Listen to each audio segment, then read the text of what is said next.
para mim participar do canal Debate 40, pela importância do trabalho que está sendo realizado ao trazer temas da nossa contemporaneidade para a discussão.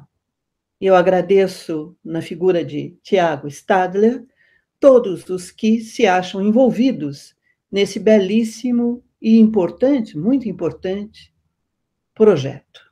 Eutanásia.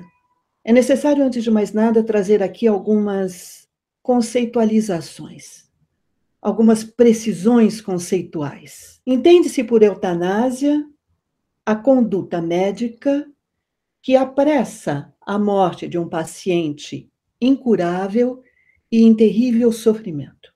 A eutanásia diferencia-se da ortotanásia e da distanásia. A ortotanásia consiste na suspensão dos meios medicamentosos para manter a vida de um paciente em coma.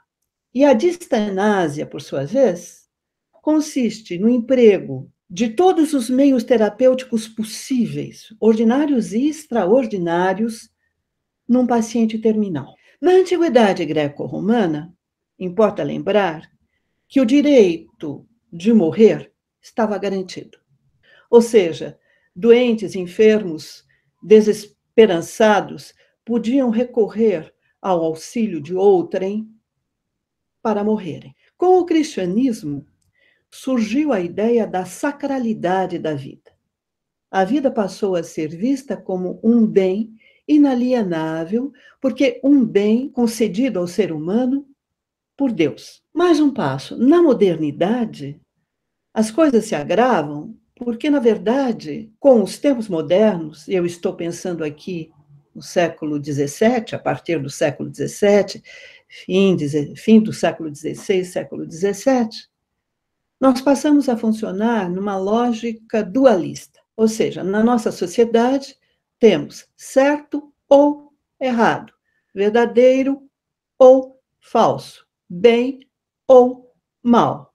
E nesse contexto, então, se passou a pensar em saúde ou doença, vida ou morte.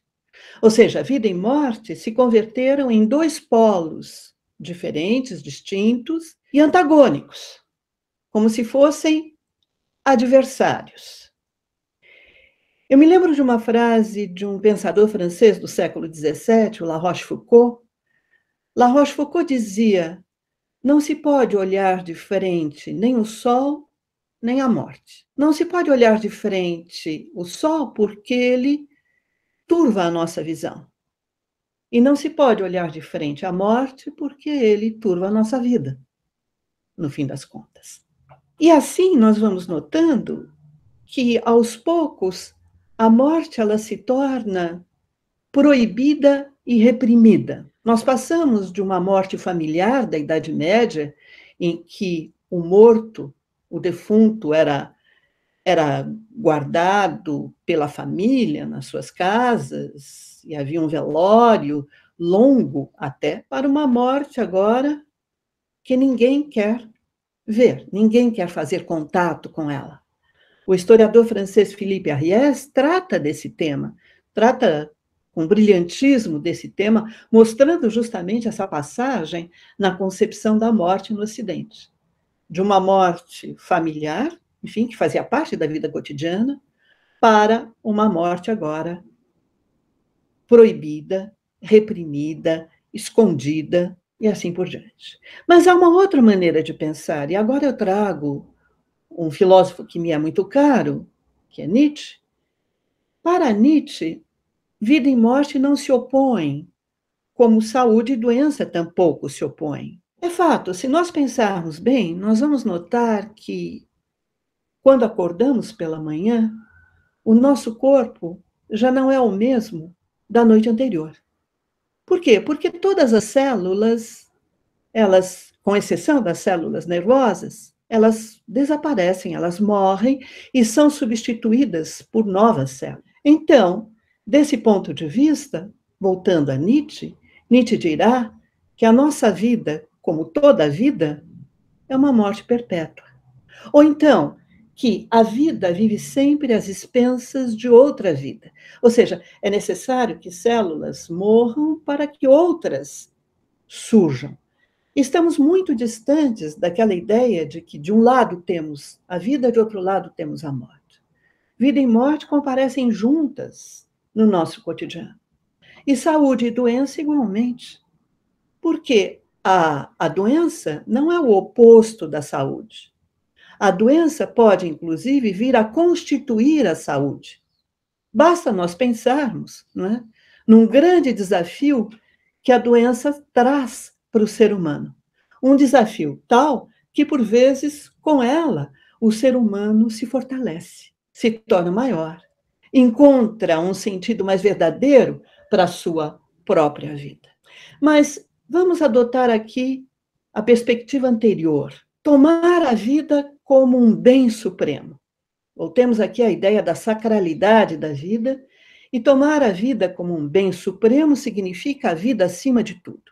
Portanto, se nós partirmos dessa ideia, desse pressuposto, a vida a todo custo, a vida acima de tudo, então nós vamos rejeitar de uma vez por todas a eutanásia e vamos nos aproximar da distanásia. Na nossa sociedade, a eutanásia, lembrando, essa conduta médica que apressa a morte de um paciente incurável e em terrível sofrimento, a eutanásia é considerada um crime. Ela é tida como um homicídio. Um médico que ajudasse um doente terminal a morrer seria condenado. A ortotanásia, lembrando aqui, que essa suspensão dos meios medicamentosos para manter a vida de um paciente em coma, pode eventualmente ser aceita e tolerada, dependendo das circunstâncias. E a distanásia, que é o emprego de todos os meios terapêuticos, ordinários e extraordinários, num paciente terminal, essa distanásia é plenamente aceita. Plenamente aceita. Então, ao tomarmos a vida como um bem supremo, nós recusamos a eutanásia e nos colocamos ao lado da distanásia. Mas aqui vale a pena nós começarmos a questionar a nossa sociedade, não é? Que toma a vida como um bem supremo, mas admite, cá entre nós, em outros países é mais grave ainda, há as guerras, a pena de morte, mas cá entre nós admite ações de extermínio, admite a legítima defesa, e daí por diante. Então, esta ideia de que a vida é um bem supremo, parece que ela não se aplica a todos, ela se aplica apenas a alguns. Os defensores da eutanásia invocam o argumento da autonomia. Eles dizem que o ser humano, ele é dono do próprio corpo, da própria vida. Cabe a ele definir, cabe a ele decidir se ele quer efetivamente se submeter a uma carga de sofrimento extremamente grande, sabendo que é incurável. Cabe ao ser humano, em outras palavras, decidir se ele quer prolongar a sua morte ou não. Porque, enfim, sendo um paciente incurável e vítima de sofrimentos terríveis, recorrer a tratamentos medicamentosos, a tratamentos terapêuticos, é apenas para prolongar o processo de morte. Bem, os que são contrários à eutanásia vão dizer que há uma diferença entre morrer e matar. Morrer é uma coisa, mas já que este paciente terminal não tem condições de morrer sem o auxílio de outrem, portanto, sem o auxílio médico, o médico estaria aí cometendo um homicídio, ele estaria matando. Mas em relação a esse ponto, nós poderíamos também trazer uma outra distinção. É a diferença entre viver e sobreviver. Viver significa... O que significa viver? Manter as funções vitais? Manter o coração funcionando, o cérebro funcionando, em parte, por vezes, ou é ter um pleno domínio de si mesmo, do corpo e de todas as suas capacidades e potencialidades? É que, de uns tempos para cá, falando aqui um tanto desta diferença entre viver e sobreviver, nós nos lembramos que a questão da qualidade de vida, ela entrou em cena há algumas décadas. Ela entrou em cena por volta dos anos de 1970. Mas aí ocorreu algo muito curioso, porque foi exatamente nesse momento em que se começou a falar na qualidade de vida, nesse momento que a medicina de ponta passou da esfera pública para a esfera privada. Se anteriormente eram os hospitais beneficentes que desenvolviam as pesquisas em relação à saúde, mas mais do que isso, não se trata apenas da pesquisa, se trata muito mais em aplicar meios terapêuticos de ponta.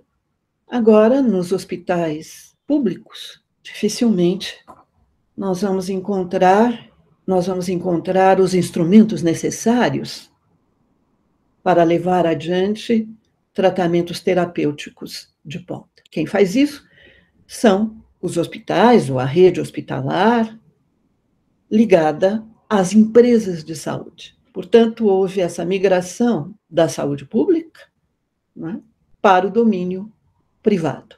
Empresas de saúde que, claro, têm as suas ações na Bolsa de Valores, nós sabemos disso. E isto fez com que essa separação entre vida e morte se tornasse ainda mais flagrante, porque se passou a considerar o moribundo um malogro, um fracasso. Então é necessário envidar todos os esforços para mantê-lo vivo, não importa o custo do tratamento.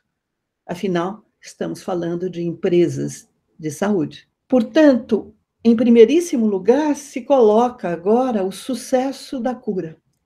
É claro que o sucesso da cura traz consigo também a possibilidade de tomar o paciente como não só um caso clínico, mas também como um caso rentável. E empregar tratamentos fúteis, a palavra é essa mesma, né? Enfim, ela precisa tratamentos fúteis, tratamentos que não servem a grande coisa, para manter o paciente como fonte de lucro. Portanto, de um certo ponto de vista, nós podemos dizer que a idolatria da vida, ela nada mais é do que a cultura da morte. Cultura da morte no sentido de fazer com que a morte seja prolongada até o limite, mas cultura da morte também, se nós pensarmos de outra perspectiva, que a idolatria da vida tem como consequência essa recusa dos casos terminais e que, portanto, tem a recusa dos mais velhos, que ficam amontoados aí em clínicas. Pior que isso, cultura da morte, porque condena uma parte considerável da nossa população, na nossa sociedade, a não ter uma vida digna, uma vez que uma parte considerável da nossa população no Brasil hoje se encontra abaixo da linha da pobreza.